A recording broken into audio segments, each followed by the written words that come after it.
Di baling late, huwag lang kasi. Yun po yung lagi kong sinasabi pag ano, dahil kilala nila ako laging late.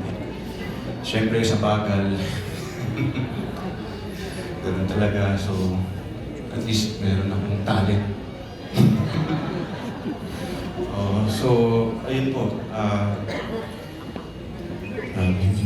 First time ko lang kasi gawin itong I mean, oh my.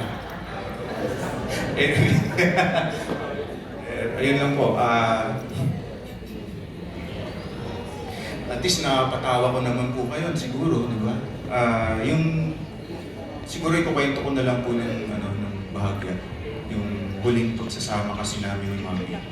This was 2 years ago. December 25, doon ako nung Pasko. Kasi naka-oo po ako sa kanya. And once na nasabi ko kasi yun, hindi pwede hindi ako pumunta. And nakala nga po niya, hindi na ako tutuloy kasi syempre, late na naman. Pero humatol ako. So sabi ko sa sarili ko, mapasok ako ng bahay, alam ko na yung mangyayari, alam ko na yung itsura niya. Dahil syempre, kabisado namin si Mami. So, yung mga reply niya sa akin na malapit na ako, sabi ko, ma, dito na ako, medyo hindi na nagre-reply. So, alam ko na masama yung loob o bad trip na naman sa akin. So, pagpasok ko, gulat po ako kasi hindi yun yung nakaharap ko na Mami. Kumbaga, sobrang gaan. Kasi nakapunta ako. Ibig sabihin, tinupad ko yung sinabi ko sa kanya na pupunta ako. And ang haba ng usap namin, ilang oras ko kami nag-uusap dalawa. Ang dami namin pinag-usapan. Buhay-buhay, simula nung bata po kami. Kinakamusta niya yung mga kapatid ko, sila ate, tetang, si kuya, and kung naman yung mga nangyayari sa buhay namin, inaalam niya lahat. Kasi ang saya-saya nung ang ganda ng feeling na nakaka-bonding mo yung nanay mo ng ganun. Kasi syempre knowing Mami, bihira namin makita. And hindi rin naman kasi kami basta pupunta doon na hindi niya alam. Kasi iba ang mood swings ni Mami. Kailangan namin ipaalam sa kanya bago kami pumunta. Ayaw niya yung susurpresahin ko siya.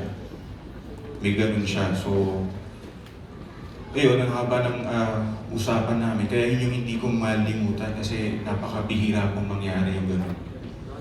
And kaya masakit nga po nung inabutan ko siya malamig na kasi yun na yung huling pag-uusap namin ng harapan. Mas ako pa yung huli dahil late na.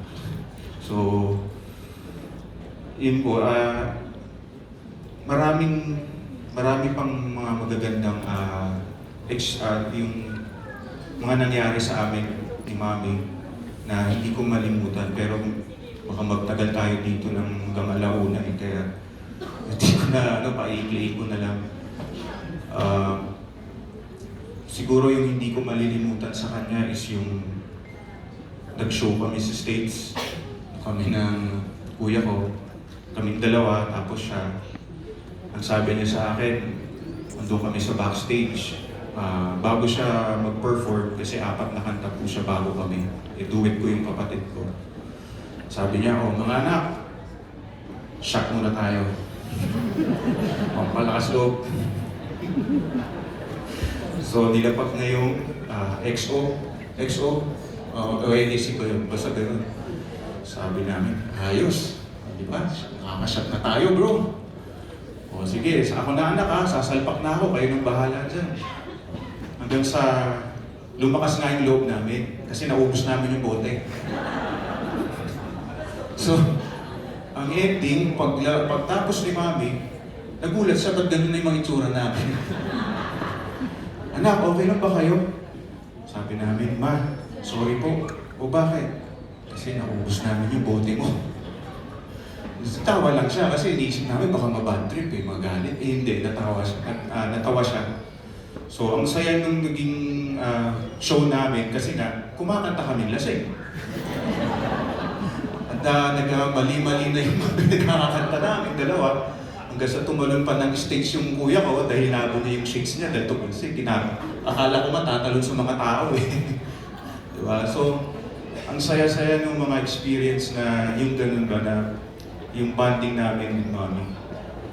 And naalala ko pa nga nun, nung bata pa ako, mini-makeupan siya sa parang sa kwarto niya, pero siyang parang dressing room. So doon lagi siya mini-makeupan.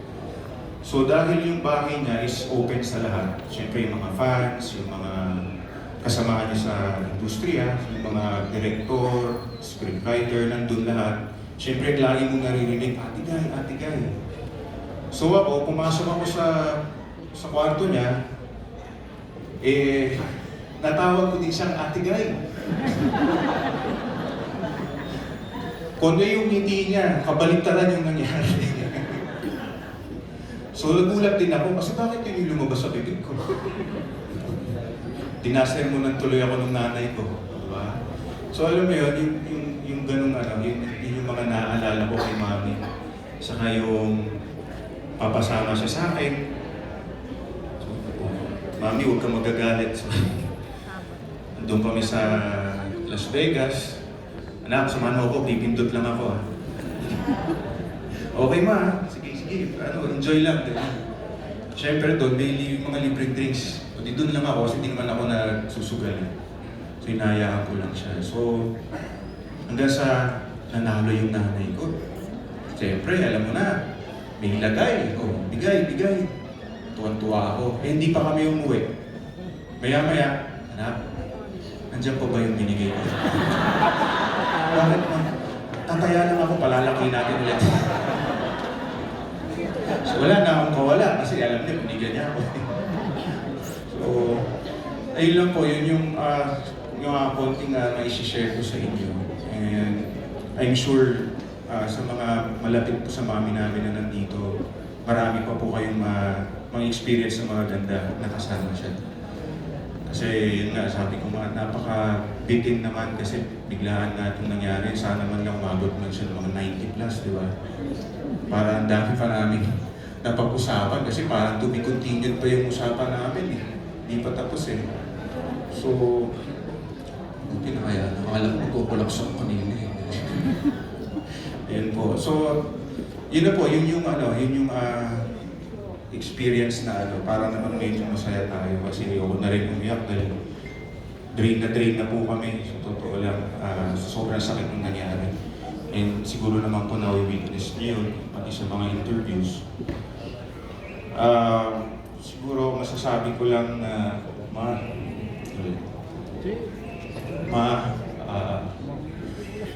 na mahal ka namin.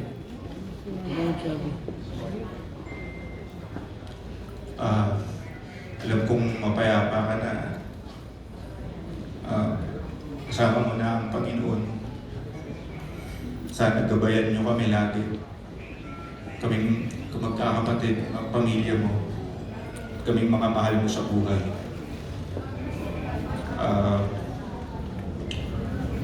We love you so much. I'll see you in time. Alam ko na nasa ibang dimension of life ka na. So, diba? Kita pa naman tayo, pero huwag muna ngayon. Huwag muna ngayon, ma, ha? Sana huwag ka rin magpakita ng biglaan kasi ako hihimatahin eh. Basta mahal na mahal ka namin. Thank you sa lahat. Lahat kami na nandito. We love you so much. Thank you.